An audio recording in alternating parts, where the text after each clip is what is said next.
Imagine waking up in a world that feels almost familiar. Same cities, same earth, same sky. But something is wrong. Not obvious at first, just off. Maps don't match your memory. History feels too clean, too complete. And the strangest part, no one seems surprised. Because in this world, World War II didn't end the way you were taught. It ended differently. And Germany, Juan. In our timeline, 1945 ended the war. But in this version of history, there was no clean ending. No final surrender in the way we remember it. Just a slow collapse of resistance. A few lost battles that didn't seem important at the time, until they were. And then something changed. Not all at once, but piece by piece. Cities stopped resisting. Governments stopped coordinating. And then the silence began. Not peace, silence. And that's when the New World started forming. Quietly, permanently, and without permission. One moment changed everything.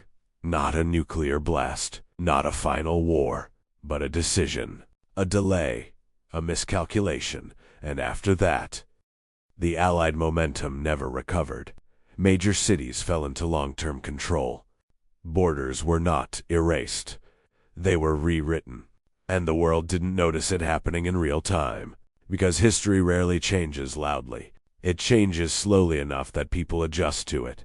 Decades later, the idea of a united Europe doesn't exist. Not as a dream, not as a failure, but as something never imagined. Europe is divided into controlled zones of influence, not united by cooperation, but stabilized by structure. Trade still exists, but only inside carefully managed channels. Information still moves, but always filtered through layers you never see. And science, it still progresses, but never freely shared across borders. Because in this world, knowledge is not open, it is managed. And for most people, this is normal. Children grow up learning a version of history that feels complete. Not questioned, not debated, just accepted. Maps don't feel wrong to them, because they've never seen different ones. And that is the most powerful part of this world. Not control, but normalization. Because once a generation grows up inside a system, it stops feeling like a system. It becomes reality. Outside Europe, the world does not become simpler. It becomes fragmented. The United States is no longer the single dominant force it became in our timeline. Asia rises differently. New alliances form in unexpected places. And instead of one clear global order, there are many, competing, overlapping, conflicting, and none of them fully stable. Because when history changes in one place, it never stays local, it spreads everywhere. But here's the part no one can answer easily. Was this outcome inevitable? Or was it decided by a handful of moments, so small they barely seemed important at the time?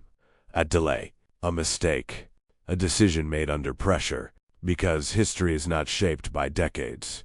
It is shaped by seconds that go unnoticed. And now think about this in another version of reality. You are not watching this video. You're living inside it, and someone else is explaining your world as the alternate timeline, calling it impossible, unthinkable, unreal.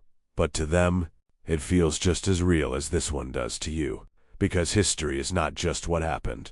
It is what survived, and every version that didn't still exists somewhere in the space between what was possible and what became real.